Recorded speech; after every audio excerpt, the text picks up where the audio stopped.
मुझे भी लगातार कई अस्पताल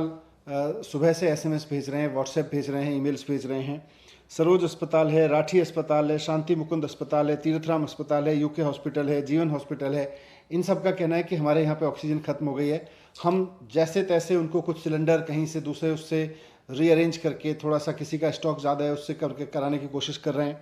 वो हमने कराया है। लेकिन इंटरनल अरेंजमेंट तो सिर्फ और सिर्फ बहुत मेकशिफ्ट अरेंजमेंट 2-3 घंटे के लिए हो सकता है, उससे ज़्यादा हो नहीं सकता। दिल्ली के सरकारी अस्पताल और बड़े प्राइवेट अस्पताल हैं, उसमें भी ऑक्सीजन अगेन कहीं 4 घंटे की है, कहीं 2.5 घंटे की है, कहीं 18 से 20 घंटे की है, कहीं किसी में 24 घंटे या 11 घंटे की है, बाकी सब में तो 4-6 घंटे, 10 घंटे, 8-10 घंटे की ऑक्सीजन बची हुई है।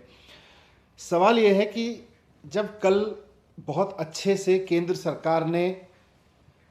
अलोकेशन बढ़ा दिया दिल्ली का, बाकी राज्यों के भी अलोकेशन तय कर दिए, और जब देश में यही नियम लागू है कि केंद्र सरकार तय करेगी कि किस राज्य को कितनी ऑक्सीजन मिलनी है, तो फिर कुछ राज्य, और मैं नाम लेके स्पेसिफिक बोलूं तो हरियाणा और उत्तर प्रदेश की सरकारें इस तरह का व्यवहार क्यों कर रही हैं जैसे कि हरियाणा और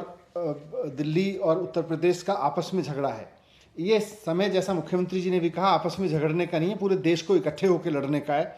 अब हरियाणा, परसों जब मैंने प्रेस कॉन्फ्रेंस की थी उस वक्त ये था कि उत्तर प्रदेश में मोदी नगर में उत्तर प्रदेश पुलिस और उत्तर प्रदेश के अधिकारियों ने वहाँ से डिलीवरी नहीं आने दी। कल उत्तर प्रदेश से सुचारू सिस्टम चला तो हरियाणा के अधिकारी वहाँ के प्लांट्स में जाके बैठ गए, उन्होंने वहाँ से नहीं जाने दी। हरियाणा के पानीपत के ऑक्सीजन के प्लांट से, जो एयर लिक्विड का प्लांट है, वहाँ से रात को 3 बजे तक ऑक्सीजन नहीं निकलने दी दिल्ली की, 12 बजे तक, और जब जाके 12 बजे वो अधिकारी हटे उसके बाद में निकली है। अगर केंद्र सरकार द्वारा कल बढ़ाए गए कोटे को छोड़ भी दें तो कल तक 378 मीट्रिक टन दिल्ली सरकार का कोटा था।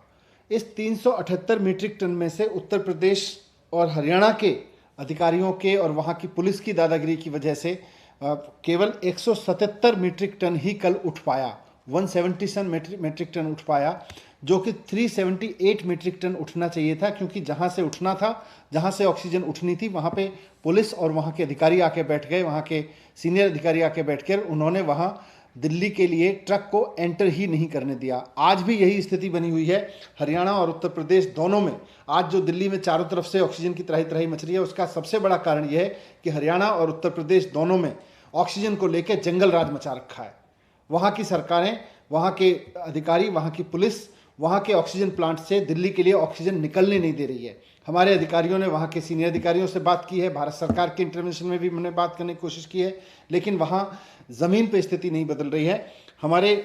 टैंकर्स बाहर खड़े हुए हैं, उनको अंदर नहीं जाने दिया जा रहा है, केवल हरियाणा के प्लांट में हरियाणा के टैंकर्स को अंदर जाने दिया जा रहा है। मेरी केंद्र सरकार से हाथ जोड़ के गुजारिश है कि इस समय जिस दरिया दिल्ली से और जो बहुत व्यवहारिक समझ के साथ में आपने दिल्ली का कोटा बढ़ाया था हमारी रिक्वेस्ट पे, उतने कोटे की ऑक्सीजन हमको मिल सके, इसलिए आपसे रिक्वेस्ट है कि आप इसमें भी इंटरवीन करें कि हरियाणा या उत्तर प्रदेश की जो सरकारें या वहाँ की जो पुलिस है, वहाँ के एडमिनिस्ट्रेटिव अधिकारी हैं जो ट्रक्स को नहीं घुसने दे रहे हैं, इसमें भी आपको इंटरवीन करना पड़ेगा, उसके बिना हो नहीं पाएगा। नहीं तो इस वक्त जो त्राही त्राही दिल्ली के अस्पतालों में मची हुई है, थोड़ी देर में या कुछ समय बाद उसमें लोगों को बचाना मुश्किल हो जाएगा। हॉस्पिटल्स के लिए भी, हॉस्पिटल्स भी कहाँ तक मेकशिफ्ट अरेंजमेंट से काम चलाएंगे, या सरकार भी आपस में मेकशिफ्ट अरेंजमेंट करके कहाँ से काम चलाएगी, अगर हरियाणा और उत्तर प्रदेश के प्लांट से ऑक्सीजन उठने ही नहीं दी जाएगी। तो ये मेरा रिक्वेस्ट है कुल मिला के आपसे। अब क्योंकि पुलिस वहाँ की इस्तेमाल हो रही है दूसरे दिल्ली को ऑक्सीजन रोकने में, तो केंद्र सरकार से मेरा रिक्वेस्ट है कि भले ही आपको पैरामिलिट्री फोर्सेस लगानी पड़े, भले ही आपको ऑक्सीजन टैंकर के साथ में पैरामिलिट्री फोर्सेस लगा के उन प्लांट्स में ऑक्सीजन भरवानी पड़े, लेकिन ये आपको इंटरवीन करना पड़ेगा, वरना बहुत मुश्किल हो जाएगा संभालना। और ऑक्सीजन को लेके जो जंगल राज पिछले 3 दिन से चल रहा है वो और आगे बढ़ेगा और स्थिति बहुत भयानक हो सकती है।